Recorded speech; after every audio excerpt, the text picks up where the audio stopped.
Más con esta presentación, quiero darle la bienvenida a nuestro expositor, el académico Jorge Sanz, quien, además de ser oficial de ejército en retiro, es profesor de Historia Militar y Estrategia, profesor de Geografía Militar y Geopolítica, magíster en Ciencias Militares y doctor cum laude de la Universidad Jaume I en España.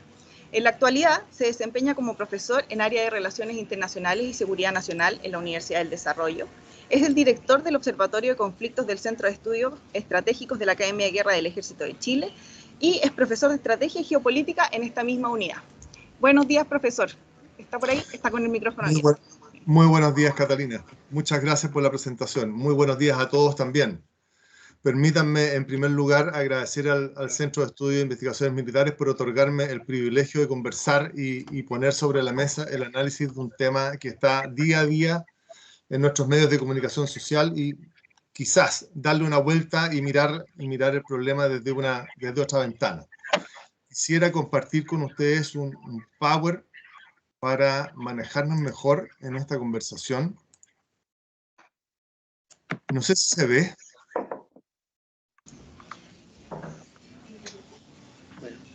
¿Se ve ahí o no? Ya, perfecto.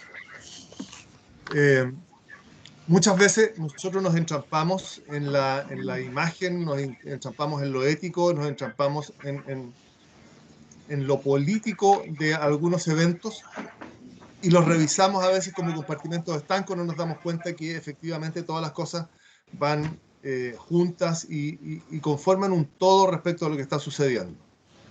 Los invito a revisar un tipo de conflicto que se nos aparece como nuevo. Sin embargo, podemos encontrar acciones híbridas desde el caballo de Troya en adelante. Para poder establecer desde qué esquina vamos a conversar, en primer término, yo hablo desde el realismo político, no me salgo mucho hacia otras líneas de investigación. Creo que el Estado es fundamental y hablo desde esa perspectiva.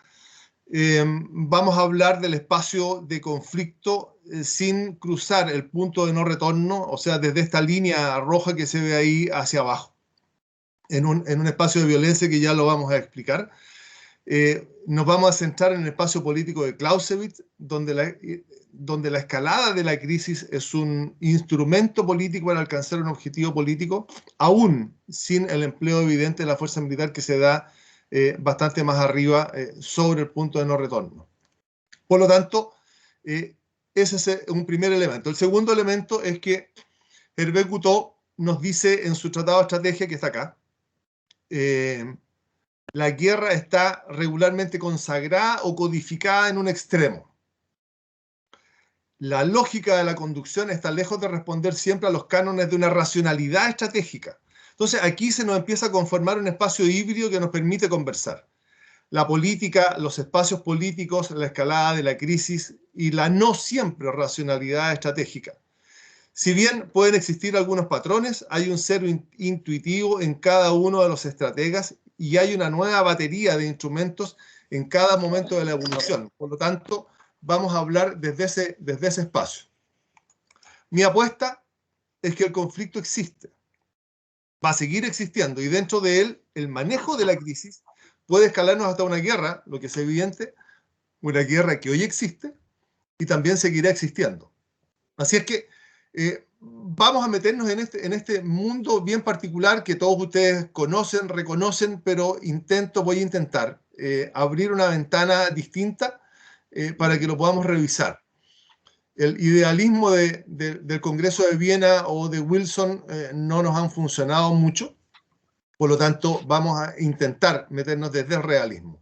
Dice ahí John Keegan, la guerra podría estar dejando de ser un medio deseable, productivo y mucho menos racional de conciliar sus diferencias. Estaría dejando de ser. Por lo tanto, hay un elemento en este John Keegan que nos invita a dejar atrás la guerra convencional tal como la conocemos. Sin embargo, Lawrence Friedman nos dice la guerra va asociada a la confusión y a la discordia, pero también al honor. Y aquí sí que tenemos un punto de encuentro con nuestra formación profesional de nuestras Fuerzas Armadas. El honor es parte importante de esa formación.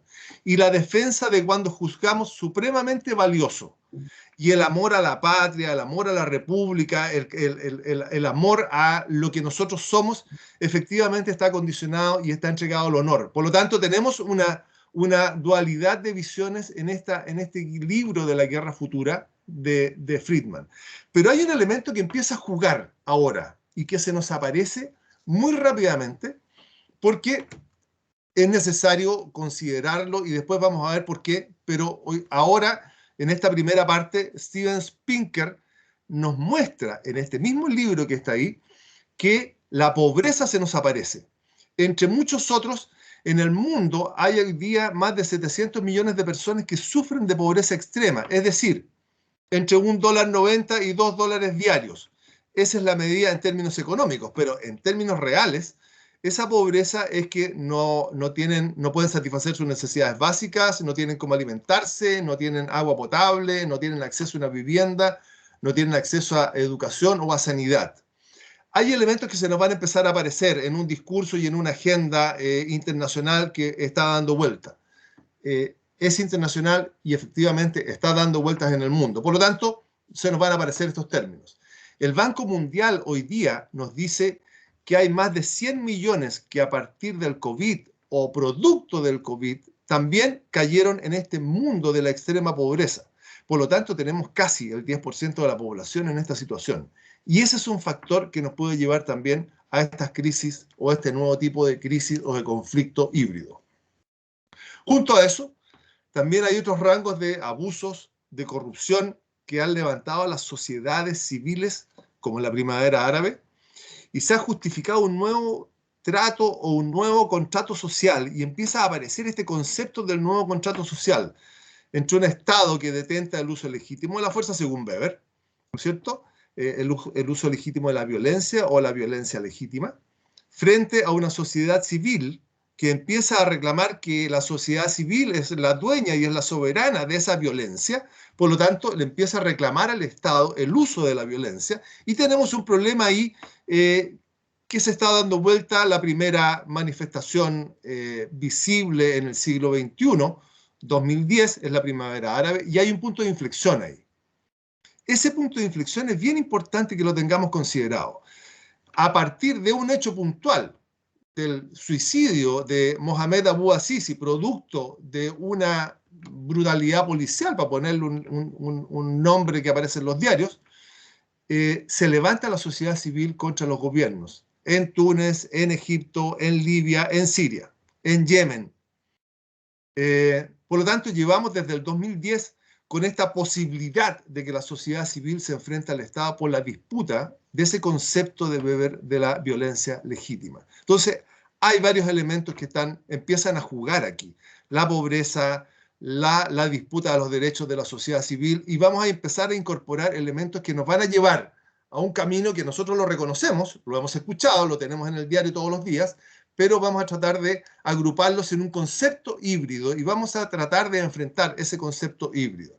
Por lo tanto, las pulsiones de violencia, que son parte de lo híbrido, tienen un elemento de tensión. ¿Ese elemento de tensión es nuevo? No, no es nuevo.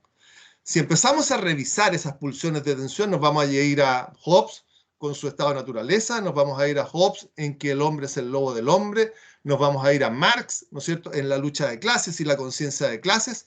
Hay varios elementos que ya están puestos en los textos, que ya están en el ambiente de la política, ¿no es cierto?, que nos van a permitir comprender, nos van a permitir describir y utilizar algunos de estos. Si seguimos más atrás, nos vamos a encontrar incluso con el orden de Confucio y este justo medio de Aristóteles y de Confucio.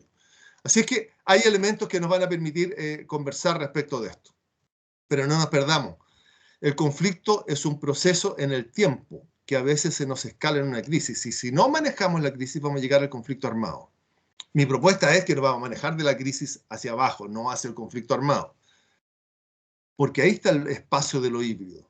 Me parece que la mejor definición de conflicto entonces es una contraposición de intereses. Hay muchas definiciones de conflicto, pero me parece que Ralph Dahrendorf da exactamente en el clavo cuando nos plantea esa definición, una contraposición de intereses. No se olvida más, y me parece que es lo más clara, que nos permite hablar de conflicto. Ahora, se puede ampliar el espectro, alcanzar o proteger intereses, y en ese contexto entra una nueva herramienta que es lo híbrido. Ahora, esta nueva percepción de conflicto nos separa de lo natural que era el conflicto en la Guerra Fría, entre Estados, y se invierte la relevancia de esta diada guerra-paz, ¿no es cierto? Durante la Guerra Fría lo que predominaba era el conflicto. De hecho, para poder definir la paz teníamos que hablar de la guerra, ¿no es cierto? La paz era la ausencia de guerra, por lo tanto lo que predominaba efectivamente era la guerra, y la guerra desde una perspectiva de la seguridad estatal. El Estado era el centro del conflicto, el Estado era el centro del mundo, el Estado era el actor principal del mundo. Sin embargo, el cambio de paradigma nos lleva a una situación un tanto distinta. Hay elementos que empiezan a jugar ahora que no los teníamos considerados.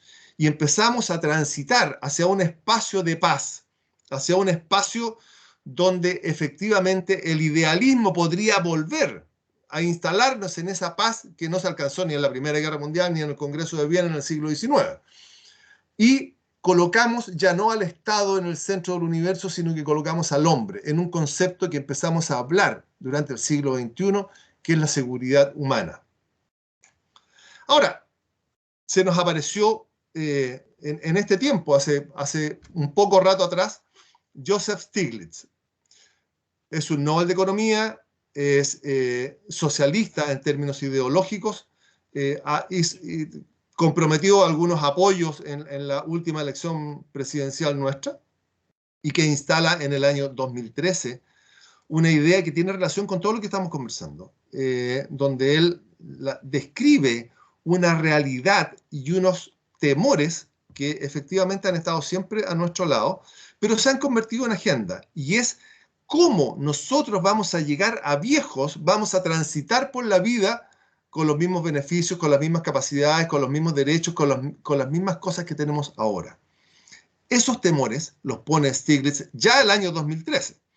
Así es que nos incorpora un elemento nuevo que no tiene que ver con el conflicto social de Freud, no tiene que ver con la lucha de clases de Marx, tiene que ver con otro elemento. Tampoco tiene que ver con la conquista del poder de la Guerra Fría. Hay otro elemento que Stiglitz nos instala, y es la evidencia de la pobreza. Por eso, como Pinker lo decía, la pobreza es un elemento que se nos va a aparecer. Bueno, aquí Stiglitz lo instala, lo escribe en ese texto que está ahí, La búsqueda de la seguridad, y nos coloca la pobreza como un elemento muy importante. La angustia de cómo llegamos al final de la vida. ¿Es nuevo? No, no es nuevo. Amartya Sen en los años 70 ya empezaba a hablar de este tema, y lo ponía Sen en sus textos de filosofía, lo introdujo en una conceptualización de Naciones Unidas. Por lo tanto, sí estaba en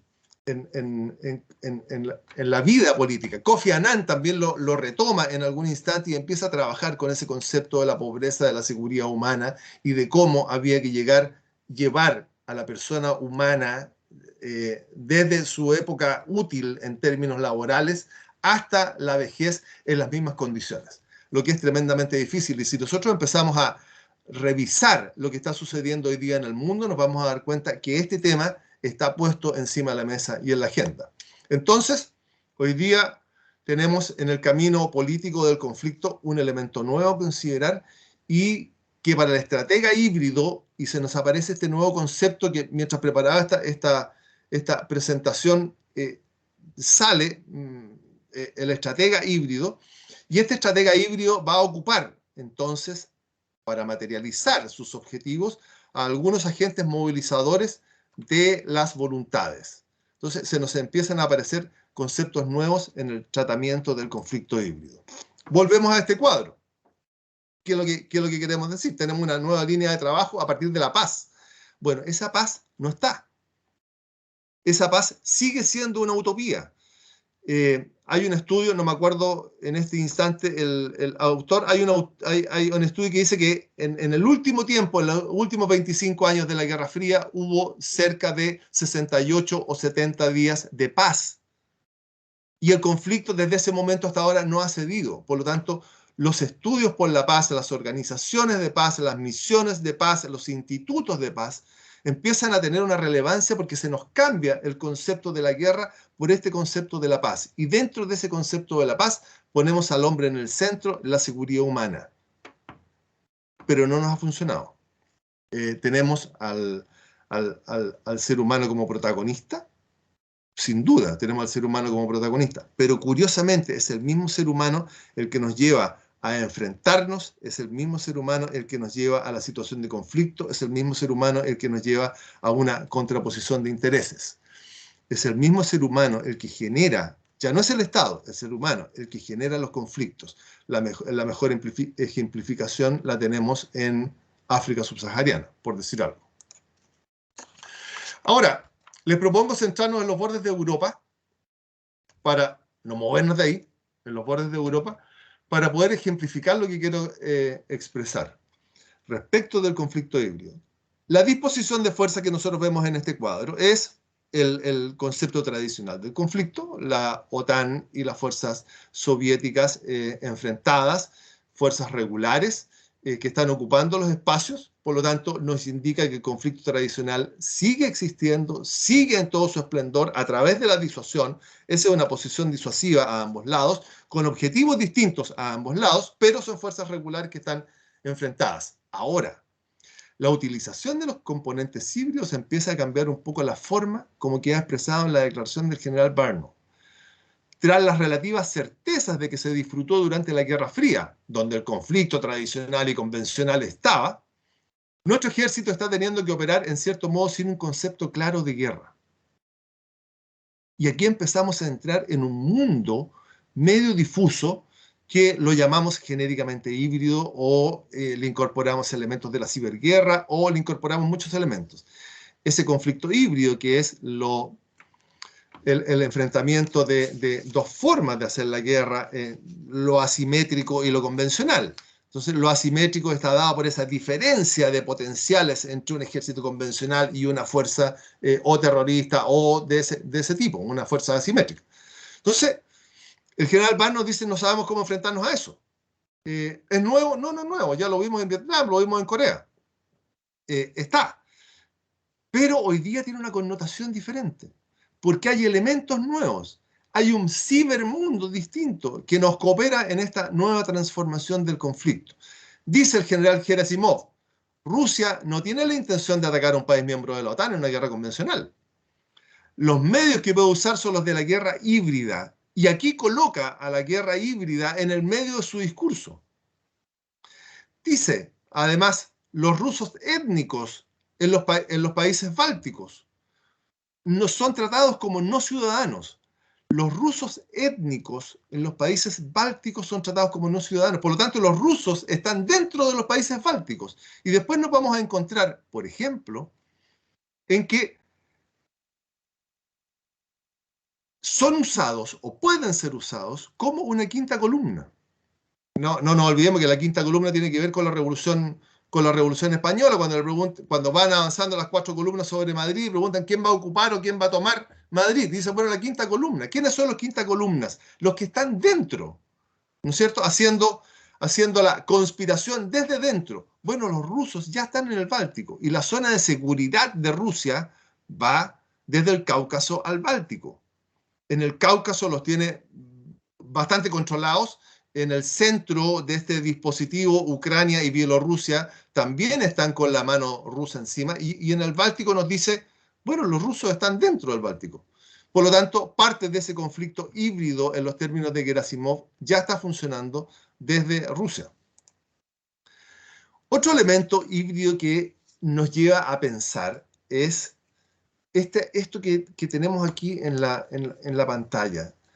El grupo Wagner, una empresa militar privada, primera cosa que nos dice que esto está cambiando, de nombre anglo o germano, pero no ruso. Por lo tanto, ya tenemos una trampa híbrida ahí, porque cualquiera que no conozca el grupo Wagner no lo va a asociar nunca a Rusia, pero es ruso. Aparece en Mali. En Mali, un espacio político, geopolítico, geográfico, geoestratégico, como ustedes quieran, donde estaba Francia. Y aparece esta unidad militar o esta compañía militar privada a accionar en Mali. En la misma época, en octubre, Rusia rompe relaciones con la OTAN. Y empiezan a aparecer los reportes de que Rusia había acumulado casi 100.000 soldados en la frontera con Ucrania. Son todos elementos que están en una misma noticia, publicada por el New York Times. Y nos tienen que empezar a hacer sentido. 100.000 soldados de Estados Unidos dice, ojo con una invasión rusa.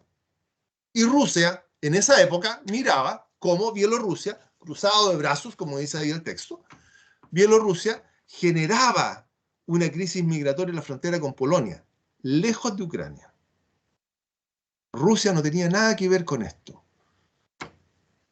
Todo el centro de atención se traslada desde Ucrania hacia Polonia. Lukyanov, que es un experto en Rusia, dice, respecto de Putin, se trata de manejar el mundo que simplemente es muy complicado. Y para navegar en ese terreno complejo, Rusia experimenta con intrusiones paramilitares. Tenemos rusos dentro de los países bálticos. Tenemos una compañía militar privada dentro de África, en una zona que es bastante complicada, en una zona donde opera Boko Haram, en una zona bien especial. El Al-Qaeda del Magreb, hay varios que están ahí. Y también está esta empresa militar privada. Por lo tanto, Rusia prácticamente, de acuerdo a las noticias que se nos están entregando, tiene controlada su frontera con Europa desde el Báltico hasta el Cáucaso. Veamos un poco el mapa.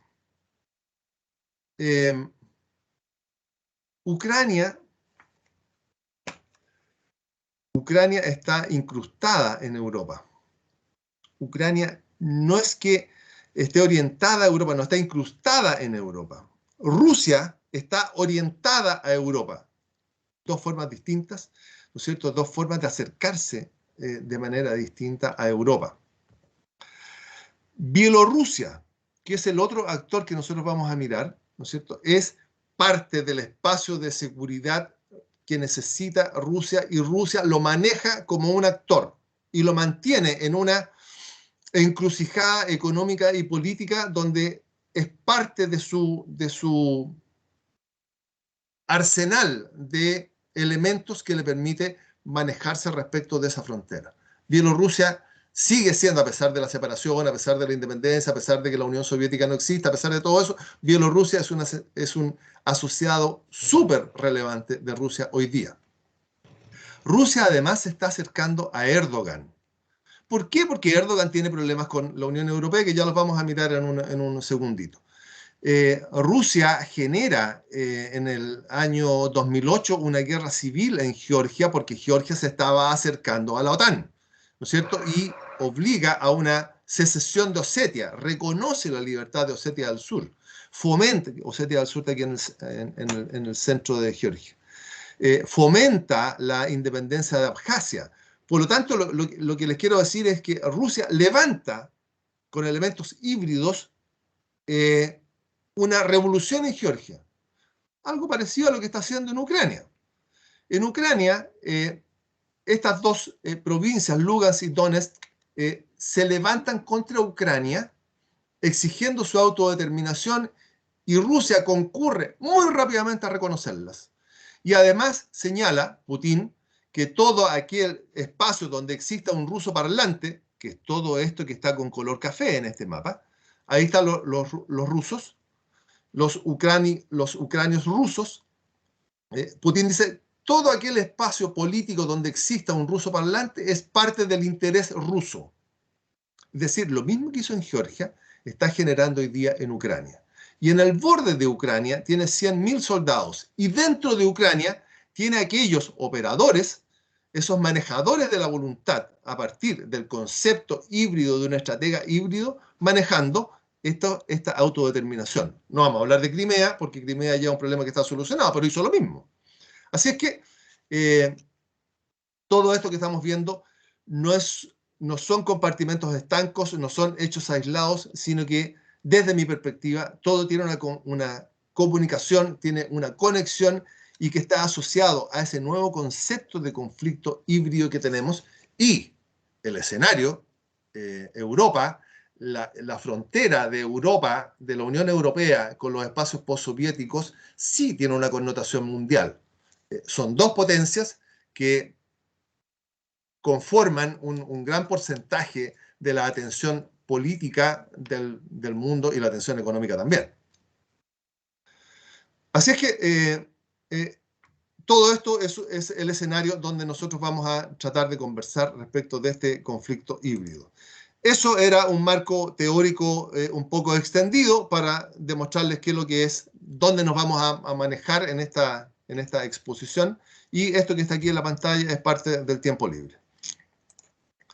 ¿Qué es lo que quiero conversar hoy día? ¿Qué es un conflicto híbrido? ¿Qué busca el conflicto híbrido? ¿Cuáles son sus objetivos? Y algunas definiciones menores, porque ya todos sabemos de qué es lo que estamos hablando.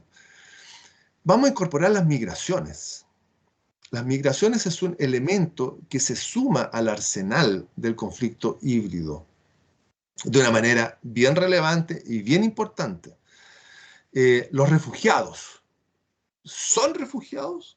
¿Son todos iguales los refugiados? Vamos a ver algunos ejemplos. Mirar el frente de conflicto, cuáles son los objetivos, cuál es el frente soviético, cómo se está desarrollando ese conflicto, un poco lo que acabamos de ver en el mapa, y algunas ideas finales que quiero conversar con ustedes. Entonces, el año 2020, el Centro de Estudios Estratégicos de la Academia de Guerra crea, genera, emite, publica este libro, El conflicto híbrido y sus efectos en la conducción operacional y táctica. Desde ahí he extraído algunos aspectos que nos permiten concordar en algunas definiciones y en algunos conceptos. Y lo primero es que el conflicto híbrido es una forma de interacción interestatal, donde se desarrollan acciones que se sitúan en el ámbito de lo convencional como en el ámbito de lo asimétrico. Por lo tanto, no nos puede llamar la atención que en la frontera de Ucrania existan fuerzas regulares y existan algunos otros personajes no identificados como regulares, pero que están dentro de Ucrania y que han generado todo lo que han generado en el Donbass. El otro elemento que para mí es relevante en esto es la definición de Dahrendorf, que la contraposición de intereses es la que configura el conflicto. Y lo otro es que la guerra es un instrumento político. Y la crisis también es un instrumento político. Y la crisis es la que nos puede permitir también conseguir los objetivos políticos. Por lo tanto, estamos en un plano político. Todavía no tenemos a las fuerzas militares aquí, ¿cierto? Y empezamos a incorporar otras definiciones, empezamos a incorporar otros actores, empezamos a incorporar otros hechos políticos que nos van conduciendo a este conflicto híbrido que es tan particular y que ya la prensa lo está manejando como una parte válida de lo que está sucediendo en Europa. Ahora, ¿qué es lo que busca? Busca retardar el empleo de las capacidades militares del Estado. Nosotros ya sabemos, está en la prensa, hay 70.000 soldados, 70.000 soldados o 100.000 soldados rusos estacionados en la frontera con Ucrania. Están ahí. No hay ningún soldado que haya cruzado la frontera, oficialmente. Estados Unidos dice, ojo, que hay la posibilidad de que se establezca una invasión a comienzos del 2022. O sea, en un ratito más. Esto está pasando ahora. Entonces, hay elementos que nos prueban el conflicto en el escenario, en ese escenario que queremos observar. Nosotros sabemos que está la crisis en Ucrania, sabemos que hay provincias que están exigiendo su autonomía, sabemos que la Unión Europea está amenazando con represalias si existe una invasión rusa. Pero, como les digo, no hay ningún soldado que haya cruzado la frontera. Por lo tanto, ¿cómo lo vamos a acusar? Si lo que está sucediendo es un problema de civiles adentro de un territorio donde Rusia, comillas, no tiene el control ni el dominio. Está pasando en Ucrania, no está pasando en Rusia. Entonces, la guerra híbrida se inicia de una manera encubierta, con la participación de medios que accionan para debilitar la estructura político-administrativa. En Ucrania, sin duda que eso sucedió. Cuando Ucrania se empieza a acercar a la Unión Europea, se empieza a acercar a la OTAN y Sebastopol empieza a entrar en la zona de peligro, Rusia reacciona y anexa a Ucrania. Y para castigar a Ucrania, ¿no es cierto?, le empieza a generar este desmembramiento de las provincias que están más cercanas a Rusia y no orientadas o incrustadas en Europa. Le empieza a generar, le empieza a debilitar su estructura político-administrativa, le empieza a crear una guerra civil dentro de su territorio. Así es que tenemos un conflicto híbrido que está en desarrollo. Tenemos este retraso de la fuerza militar, pero igual se está generando un debilitamiento. Tenemos un conflicto social al interior de Ucrania y Rusia no tiene nada que ver. Pero tenemos ese conflicto.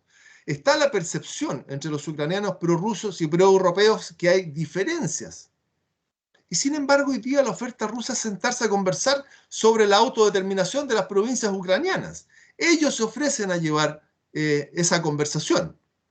Por lo tanto, ellos se ofrecen a participar dentro de Ucrania para la solución del problema, con beneficio de Rusia. Este mapa que lo elaboró esa publicación que se llama El Orden Mundial es muy, muy interesante porque lo que nos instala en una primera mirada es el mapa de la Guerra Fría. Y hoy día la frontera está un poco más al este, pero el símbolo, la imagen que se proyecta es lo mismo de la Guerra Fría. La publicación del Orden Mundial le pone un título, La presión rusa sobre Europa. Yo, honestamente, me parece que lo que está aquí es distinto el título. Me parece que es el espacio de seguridad o una línea máxima por ceder de Rusia frente a la presión de la OTAN. Porque la línea se movió, la línea está mucho más al este. Hace un rato atrás, Estonia, Letonia, Lituania, Polonia, todo eso era parte de una Unión Soviética que todavía está el fantasma, ¿no es cierto? Y está en las manos de Rusia. Así es que la línea de frontera se movió al oeste, perdón, al este. Y lo que está presionando hacia el este es OTAN. Entonces, a mí me parece que el título que pone El Orden Mundial es exactamente el contrario. Pero el mapa es muy bueno, el mapa es muy interesante. Y por eso lo instalo. Ahora, interesante es resaltar en este mapa las anomalías que se producen en el frente y constituyen, sin duda, un imperativo estratégico para la OTAN. ¿Cuál es el imperativo estratégico? El corredor de Suwalki, que es este. Este corredor que está aquí, un corredor de 96 kilómetros, plano, en poder de Bielorrusia, en la frontera de Bielorrusia con Lituania, sin duda que en el primer instante de un conflicto Bielorrusia se lo va a ceder a Rusia, Rusia lo va a ocupar. ¿Y qué es lo que va a suceder? Que los países bálticos van a quedar aislados de la acción OTAN.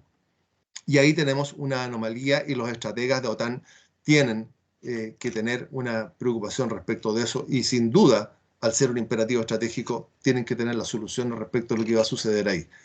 Como vemos, en este mapa, la frontera de Rusia con la Unión Europea está activada y se está accionando esa concepción híbrida del conflicto. Ahora, hay una jugada que ya Rusia la hizo en otro momento y que se suma al arsenal de lo híbrido, aun cuando siempre se ha usado la presión política, la presión económica en la crisis, siempre se ha usado. Rusia ya ensayó el manejo de Gazprom como un instrumento en el conflicto, ya lo tiene. Gazprom es parte del arsenal que usa Rusia frente a la Unión Europea y en el 2009 ya le cortó el gas. Así es que hay un elemento que existe, que Europa lo conoce, que Europa lo ha sufrido. Y hoy día lo que se está jugando es la negociación del segundo tubo, del Nord Stream, que es un tubo que va non-stop desde Rusia hasta Alemania. Sin problema.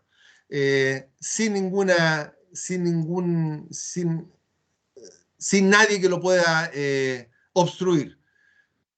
Ese tubo que lo negoció Angela Merkel es un tubo que permite duplicar la capacidad del gasoducto directamente desde Rusia hasta Alemania, sin pasar por ningún otro país.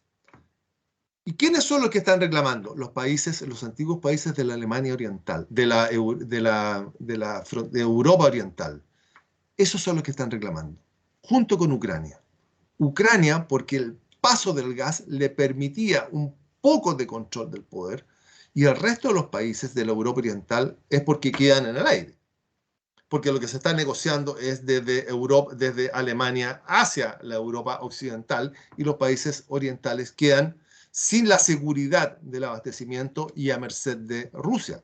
Por lo tanto, lo que podría estar sucediendo, lo que podría suceder, es que Gazprom negocie directamente con estos países que quedan aislados en este segundo tubo y se empiecen a modificar las fronteras a partir de una necesidad económica y social como esta. Bueno, no perdamos de vista, perdón, se me olvidó señalarlo aquí, en este mapa se nota, en el de arriba se nota, hay un tubo que pasa por Bielorrusia hacia Europa. Bielorrusia es un actor. Yo dije al comienzo que íbamos a ver las migraciones como un fenómeno dentro del conflicto híbrido. El problema ya está construido con tropas en la frontera rusa, Rusia-Ucrania. Tenemos presiones económicas de la Unión Europea sobre Rusia, sobre Bielorrusia. Hay un uso del poder ruso, particularmente el gas, sobre Europa a través de Gazprom. Ahora voy a intentar colocar un nuevo elemento, un nuevo factor híbrido, que son estas que están aquí, las migraciones. Si empezamos a revisar ese tramo, nos vamos a encontrar con la expulsión del paraíso y podemos hablar desde ahí de migraciones. Siempre ha existido la migración, siempre el hombre ha querido salir, pero hoy día las migraciones tienen un concepto distinto. Hoy día ya no estamos hablando de la migración natural en que uno sale a buscar el mundo. Estamos hablando de refugiados. Y el refugiado tiene una motivación y una connotación distinta.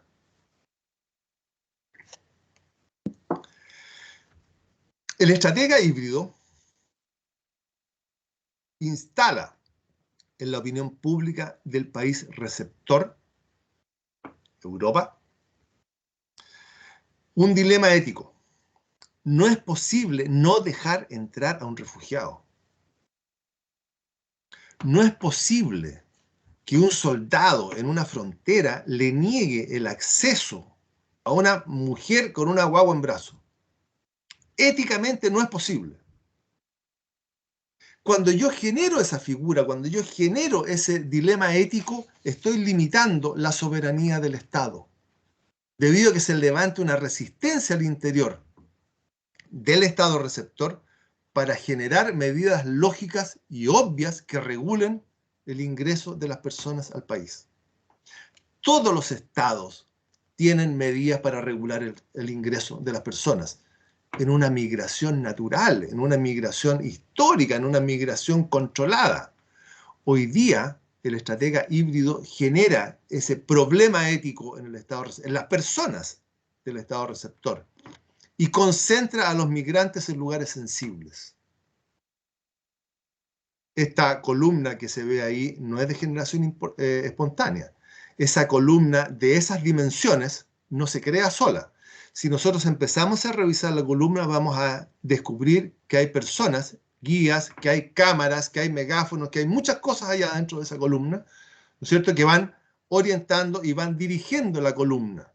¿A dónde? A un lugar sensible. Esta columna en particular va a la frontera sur de Estados Unidos, pero hay otras columnas que van a Ceuta desde Marruecos, hay otras columnas que van a Grecia desde Turquía, hay otras columnas, ¿no es cierto?, que salen desde Siria y empiezan a forzar las fronteras en Europa.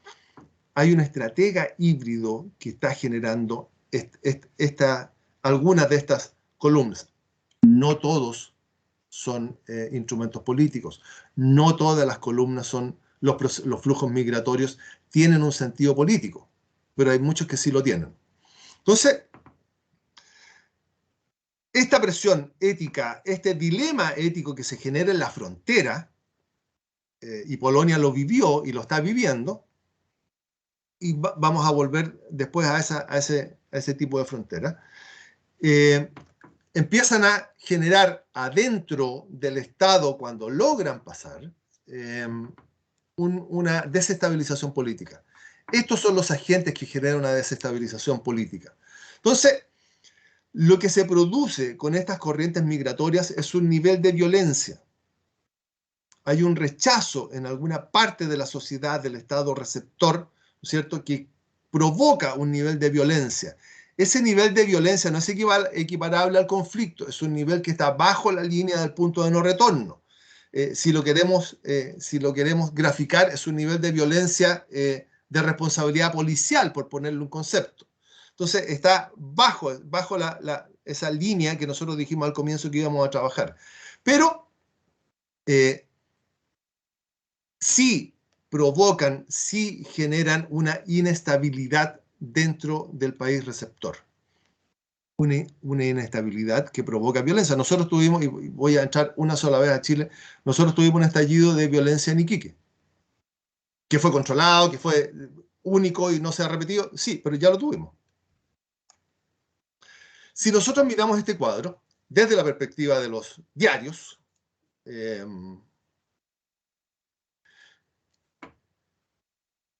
existe un uso de las personas como instrumentos, como armas, y que se han generado, después de todo este diseño de un estratega híbrido para conseguir un objetivo político en un estado vecino, se genera este uso de las personas y de la desesperación de las personas para alcanzar ese objetivo político. La crisis nos puede permitir alcanzar un objetivo político. Si nosotros miramos este cuadro que está aquí en el centro, en Polonia hay 17.000 detenidos migrantes en octubre. 17.000. Es un altísimo porcentaje de la población chilena, por ejemplo. 17.000.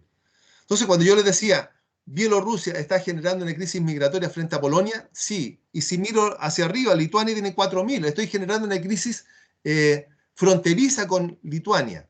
Después vamos a ver que lo que estoy haciendo es sacar la atención de Europa desde Ucrania a Rusia y me la estoy llevando al otro punto, al otro extremo, Polonia, Bielorrusia.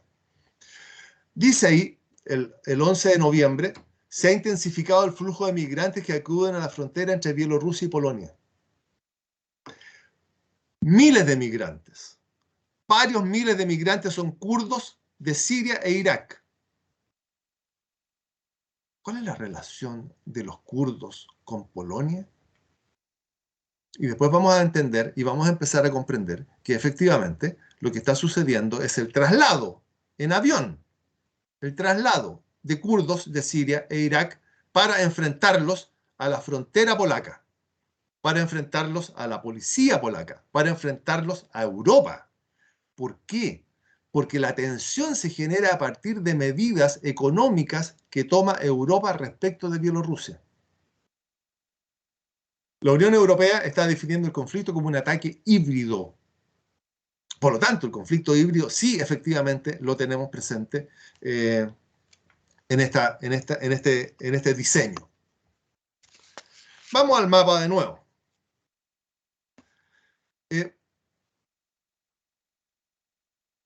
Putin y Lukashenko, sin duda que están conectados. Lukashenko depende políticamente y depende económicamente de Putin. Eso no lo podemos perder de vista. Por lo tanto, sí podemos asociarlos. Ahora, ¿qué está pasando? Hay una grave tensión en la frontera de Ucrania con Rusia. ¿Qué es esta? Hay dos provincias del Donbass que ya reclamaron su autodeterminación con el apoyo de Moscú. Por lo tanto, ya tenemos un elemento. Se levanta una crisis migratoria en Polonia, en la frontera de Polonia con Bielorrusia. Una crisis migratoria provocada en que se traen a los migrantes a territorio bielorruso y desde ahí se lanzan contra la frontera polaca en Kuznica. Por lo tanto, estoy levantando una crisis artificial, pero estoy levantando una crisis con el objetivo de desestabilizar el régimen de Lukashenko. Entonces, Lukashenko además aprovecha vulnerabilidad de los migrantes en la zona de Oriente se los trae, ¿cierto? Y los enfrenta a Polonia principalmente y a Lituania. Entonces, tenemos dos estados europeos que están con problemas con Bielorrusia. Por lo tanto, comillas, el malo de la película aquí es Bielorrusia y ya no es tanto Ucrania con Rusia. El problema lo tengo más al norte. Hay una corriente migratoria, una corriente migratoria que está impactando en esa zona de Europa. Hay una base militar, que hay un puerto en Kaliningrado, unido por el corredor de Suwalki. Por lo tanto, Rusia también está ahí. Sin embargo, Rusia no ha participado en esto. El corredor es bien interesante de estudiar, pero un tema aparte. Es un tema militar. No tiene que ver con lo híbrido, sino que es un tema militar de un conflicto regular. Así que para Europa el riesgo de tratar con este líder inestable que está llevando el conflicto en Europa hoy día es bien particular. Entonces, ¿qué es lo que hace? Putin se ofrece a conversar con Lukashenko. Y Putin lo que hace es decirle a Lukashenko, sabe que no va a ayudar mucho sus amenazas y sus problemas al desarrollo de nuestras relaciones ruso-bielorrusa. Y le está mandando un mensaje a Europa. Yo soy el bueno de la película, yo les voy a solucionar el problema, no se preocupen, ¿cierto? Y Putin baja la tensión que está generando Lukashenko a Europa. ¿Cuál es la respuesta de Europa? Que Ucrania no es miembro de la OTAN, por lo tanto es muy difícil que la OTAN vaya a enfrentarse o vaya a tener una disputa con Rusia.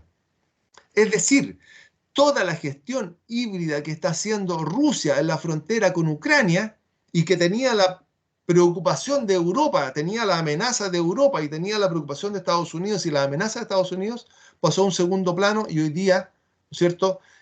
Gracias a que Lukashenko amenazó con el corte del gas, que Gazprom amenazó con el corte del gas, con la crisis híbrida de las personas enfrentadas a la frontera de Europa, todo eso se desarma porque vamos a tener gas y porque efectivamente si ustedes nos dan gas, entonces nosotros vamos a hacer un poco de vista gorda con lo que está pasando en la frontera ucraniana. Esos son los mensajes que están ahí, públicos. Por lo tanto, el conflicto híbrido efectivamente sí ha generado un efecto. El conflicto híbrido, utilizando las personas como proyectiles, está demostrando la utilidad en la conquista de un objetivo político. El inicio del conflicto, Rusia-Ucrania, y hoy día ese conflicto se desvanece absolutamente. Vamos a salirnos de aquí para ver otro punto que nos confirma lo que estamos conversando. En abril se hospitaliza en un hospital español Brahim Gali. Brahim Gali es el líder del Frente Polisario. El Frente Polisario es el que liberó, tiene un conflicto con Marruecos en el Sahara Occidental. Frente Polisario, bien interesante de estudiar. Pero este líder se enferma y, enemigo o adversario de Marruecos, este líder se enferma y se hospitaliza en España. ¿Qué es lo que dice Marruecos? Marruecos no acepta que eso suceda porque lo saca del radio de acción de Marruecos. Entonces, dice la embajadora de Marruecos, hay actos que tienen consecuencia y los españoles se lo van a tener que asumir. Una semana después de la hospitalización, 8.000 personas cruzaban la frontera. Por lo tanto, este es un ejemplo más de que efectivamente las personas, los migrantes, los flujos migratorios que yo los lanzo contra la frontera con fines políticos, efectivamente generan una consecuencia política. Es decir, estoy usando a las personas y el dolor de las personas como un arma política, como un proyectil político, si ustedes quieren, contra la frontera de los países. En en Turquía, en la frontera de Turquía con Europa, que es una frontera religiosa, es una frontera ideológica, curiosamente, es un espacio de seguridad de Europa, curiosamente miembro de la OTAN, las migraciones eh, son susceptibles de ser utilizadas como arma política y se están usando como arma política. El Tratado de Ankara señala que Europa va a pagar en euros 6.000 millones de euros a la a Turquía por el manejo, por el resguardo, por el controlar los flujos migratorios que van desde Medio Oriente a través del territorio turco por Grecia hacia Europa. Y le van a pagar por cada uno de los griegos que se devuelvan. Y hay un tratado respecto de eso donde se paga por las personas que no crucen a Europa. Y ese es el arma que tiene Erdogan frente a su negociación con Europa.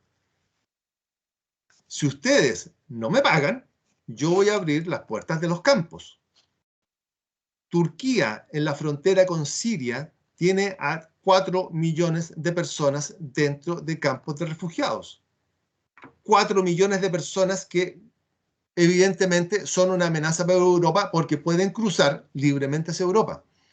Ese control y ese manejo político de las personas está generándose y está jugando un rol como un conflicto híbrido. Entonces, por diferentes razones, estas personas salieron y hoy día yo la estoy usando su dolor. Y el estratega híbrido está buscando la conquista de sus objetivos políticos sin utilizar a las fuerzas militares, sin cruzar ese punto de no retorno y dirigirnos al conflicto armado. Solo lo que está haciendo es un manejo político de un instrumento nuevo que está alrededor del mundo, porque hay flujos migratorios en varias partes del mundo. Entonces, hay una nueva fórmula para escalar la crisis política, hay un nuevo elemento que se está utilizando en el mundo para trabajar las crisis políticas y alcanzar los objetivos políticos. Tenemos una utilización de los flujos migratorios en Bielorrusia-Polonia, con un diseño híbrido que abarca la crisis de Ucrania y la crisis de Bielorrusia. Tenemos el ejemplo de España con el Frente Polisario y Marruecos, y tenemos el ejemplo de Turquía con la Unión Europea y el Acuerdo de Ankara. Entonces, hay dentro de Europa elementos que nos dicen que efectivamente los flujos migratorios tienen un impacto político, pueden levantar una crisis que me permita a mí, estratega híbrido, conseguir un objetivo político. Quisiera conversar con ustedes, porque ya es tiempo, algunas muy breves ideas finales. Primero, el conflicto sigue existiendo, bajo modalidades que se van adoptando a las circunstancias y a las posibilidades que nos entrega la tecnología, fundamentalmente las necesidades también. El no asumir responsabilidades desde el inicio de un conflicto armado genera la violencia de los medios híbridos en niveles políticos inferiores. Ese concepto de el responsable de iniciar el conflicto es lo que ha retrasado la incorporación de las fuerzas militares reales convencionales, y se está trabajando en el plano híbrido para no alcanzar ese punto. La presión política y económica han sido siempre factores relevantes de la guerra regular, pero hoy se busca crear la desestabilización y el logro del objetivo político bajo el punto de no retorno de la crisis. No quieren levantar la crisis por sobre ese punto. Por lo tanto, el rango de la violencia que se asume está en un plano distinto al conflicto. Tal como les decía yo, está en un plano, en ese concepto policial, en que la violencia que se está generando todavía es del control policial, sin asumirla como parte de un conflicto híbrido. Las personas que ya no tienen que perder son manipuladas para dar sentido a los objetivos políticos del Estado, como es el caso de Polonia y Bielorrusia, la desestabilización de Polonia como venganza de las sanciones que le impone Europa. Por lo tanto, debemos asumir que la utilización de personas dentro de los flujos migratorios levantados artificialmente o espontáneamente, pero dirigidos por agentes movilizadores, son un instrumento más del arsenal híbrido del conflicto. Hay más, pero ya es la hora. Por lo tanto, yo le quiero agradecer al CECIM, le quiero agradecer la invitación, le quiero agradecer a los que están detrás de esta pantalla, el que me permitan el privilegio de conversar respecto de un tema que está todos los días con nosotros y que es tremendamente importante. Así que muchas gracias. No, al revés, profesor. Nosotros queremos darle las gracias a usted por su tiempo y estas reflexiones con nosotros. Y ahora queremos iniciar la ronda de preguntas para abrir un poco más el diálogo. Les recordamos a todos los participantes que en el chat pueden dejar sus preguntas y nosotros se las iremos leyendo al profesor ahora, a continuación. Tenemos una primera pregunta que tiene que ver con cuál es el rol que juegan las potencias, las otras potencias del mundo en este escenario que usted acaba de escribir. Por ejemplo, ¿cuál podría ser el rol de China dentro de este escenario? China es distinta. China es una civilización, no es una potencia normal como las otras, es distinta, es una sociedad compleja. Si nosotros hablamos que es una civilización, estamos hablando de bastantes miles de años hacia atrás. China tiene definido que su camino, el 78 a la muerte de Mao y un espacio de gobierno de la viuda de Mao y la banda de los cuatro, China se instala y diseña y decide que al 25 va a ser la primera potencia mundial, pero ese espacio ya lo movieron al 49. Tiene definido y tiene absolutamente claro como objetivo que son el centro del mundo, y son el centro del mundo desde la época de Confucio, porque Confucio define ese conceptito del centro del mundo. Cuando habla de su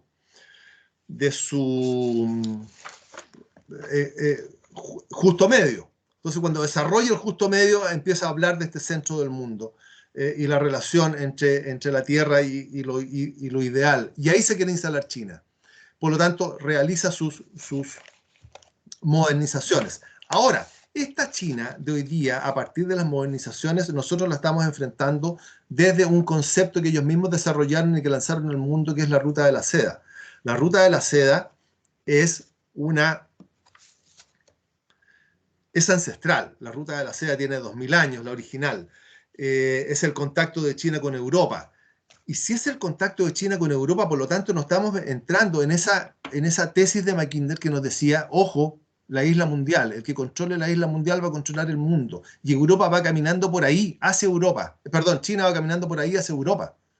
Por lo tanto, lo que está buscando es el control de esa isla mundial probablemente y dominar las estepas euroasiáticas como ya lo hizo. No nos olvidemos que la ruta de la seda antigua se sostenía sobre Samarcanda, que era la ciudad de las mil y una noches, que era el París de hace 3000 años.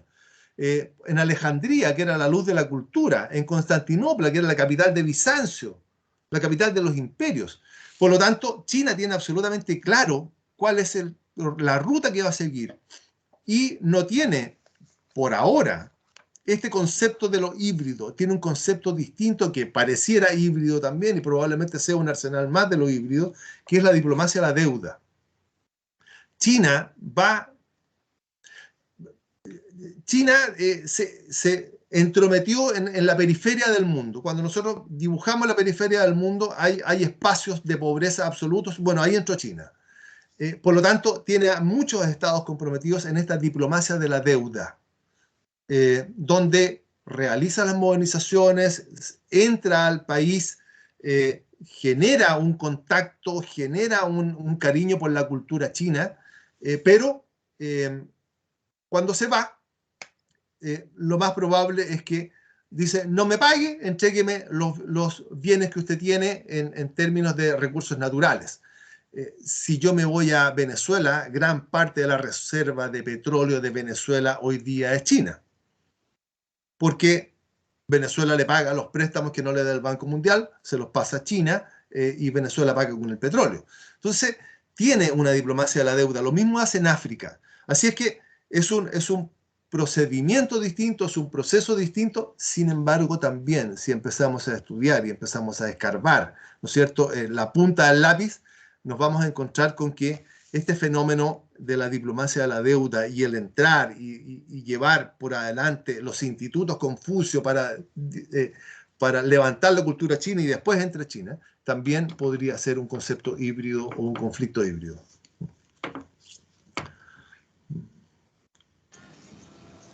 ¿Está abierto? Sí, ya.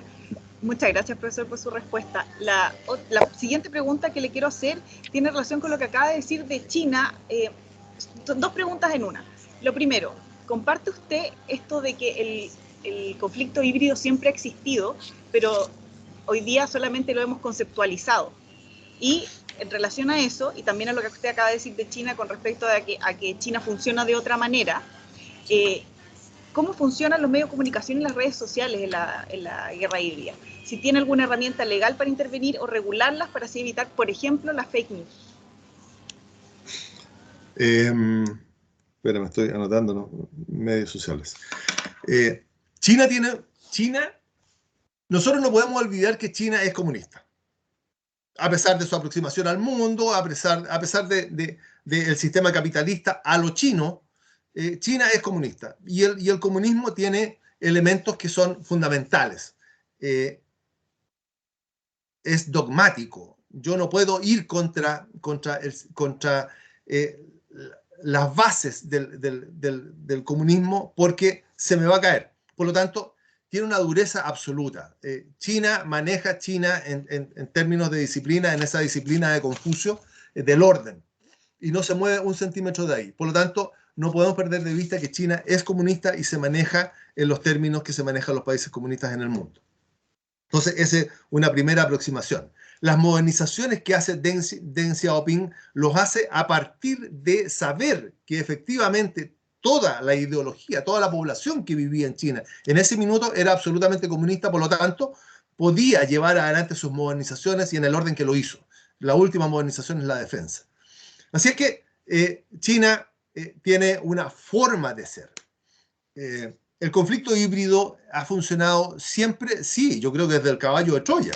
El caballo de Troya yo creo que fue un recurso híbrido si lo empezamos a revisar. Y si nos metemos a la guerra del Peloponeso también vamos a encontrar elementos híbridos que están ahí.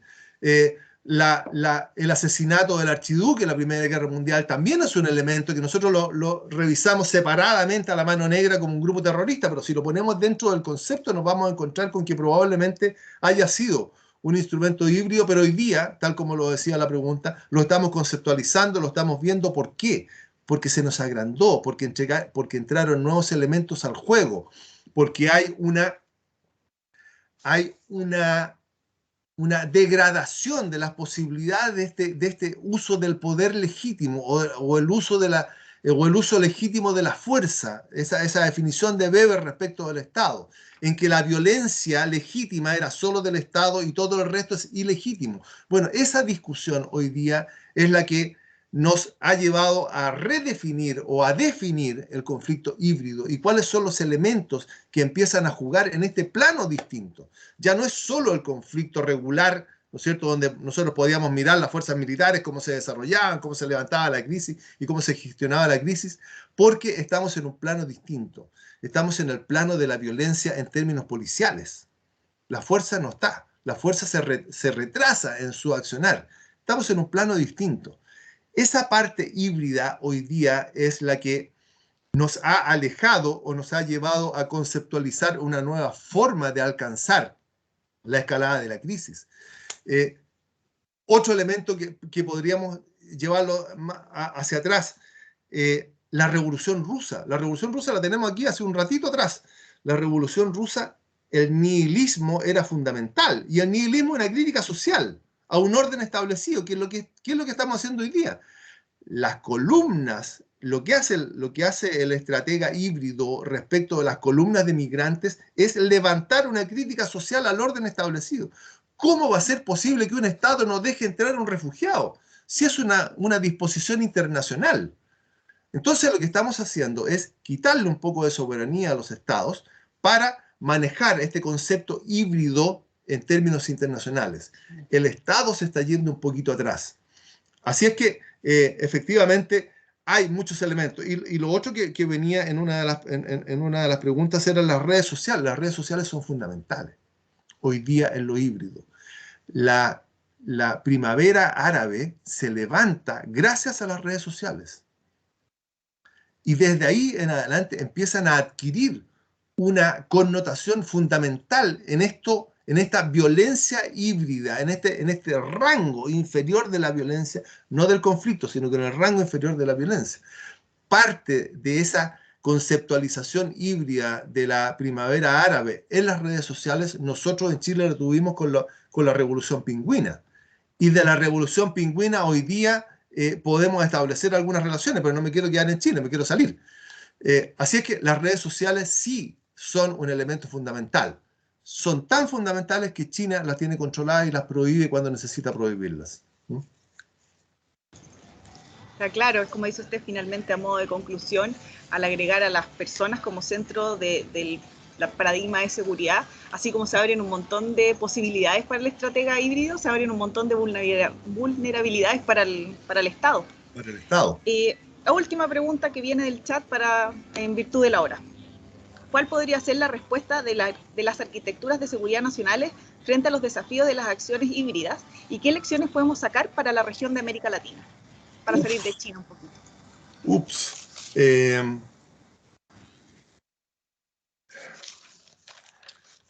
El estratega híbrido es un personaje que va a empezar a aparecer. Nosotros en América Latina tenemos Debes, un autor argentino, dice que nosotros en América Latina tenemos ciclos de desarrollo y ciclos identitarios. El último ciclo identitario que habíamos tenido fue en los 60, que nos pegábamos a la Revolución Cubana. Ese concepto de revolución se empieza a hacer fuerte cuando entran los gobiernos militares de América Latina, pero empieza a perder sentido cuando pasamos al siglo XXI en la estabilización de la democracia, y la revolución ya no tenía sentido, por lo tanto cambiamos el concepto de revolución por neoliberalismo. Y hoy día ya la revolución la tenemos fuera y tenemos el neoliberalismo instalado. Pero ese ciclo que se nos cierra en algún instante, o esa teoría de los ciclos de B se nos cierra en algún instante con los gobiernos militares y aparece muy fuertemente en la estabilización de la democracia, pero hoy día volvemos a lo identitario. Y lo identitario tiene que ver con, no necesariamente con lo que yo les digo a los alumnos, con el charango y el gorrito de lana, sino que tiene que ver con los grupos minoritarios, con una nueva forma de enfrentar ya no la revolución, porque la revolución sí que tenía que ver con esa imagen, con el neoliberalismo. Cambiamos de nombre, le cambiamos el concepto, la revolución ya se quedó muy atrás, es histórica, pero el neoliberalismo es lo que tenemos hoy día. Por lo tanto, es el neoliberalismo el que enfrenta a estos grupos identitarios y no les satisface las necesidades. Y este conflicto híbrido, ¿dónde entra ahí en América Latina? Bueno, en las corrientes migratorias, en las obligaciones que se le imponen al Estado de dejar entrar a los refugiados, en los efectos políticos que se generan a partir de las corrientes migratorias, en poner la carga fundamentalmente en el Estado receptor y no en el Estado emisor, porque las culpas, comillas, culpas, las tienen los receptores, no los emisores. Entonces, tenemos un problema en América Latina que tiene que ver con esto híbrido y lo tenemos que revisar. Yo no lo quise revisar por la cercanía, me parecía más prudente en un escenario como este en el que estamos conversando, hacerlo desde Europa, pero podemos trasladar todo lo que conversamos de Europa y ponerlo en América Latina y vamos a tener muchas coincidencias porque el concepto híbrido se está manejando en términos internacionales. No particularmente en cada uno de los estados, no, es un concepto internacional donde las fuerzas se mueven de manera muy similar. Así es que sí, efectivamente tenemos el concepto híbrido en América Latina y tenemos casi los mismos elementos que se están manejando, con la diferencia que, distinto a Europa, nosotros tenemos ciclos. Entonces, esos ciclos fortalecen algunos de estos elementos híbridos, como lo identitario, que es el proceso en que estamos entrando hoy día. ¿Mm?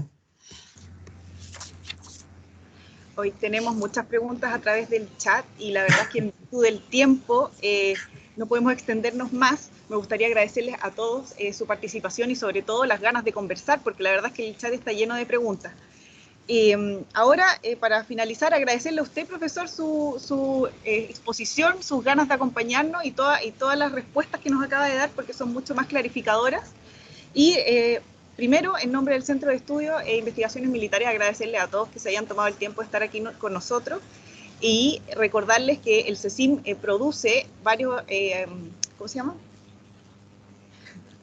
Productos académicos, como estudios estratégicos, la revista Escenarios Actuales, y tenemos CECIM en 2 minutos también, así que los invitamos a todos a ver nuestras redes sociales en www.cecim.cl y en seguirnos en YouTube, LinkedIn, Instagram y Facebook, como @cecimchile, eso es. Y desearles a todos un muy feliz año nuevo y los esperamos el próximo año en un nuevo ciclo de conversaciones del CECIM. Muchas gracias, Catalina, muchas gracias a todos y felicidades.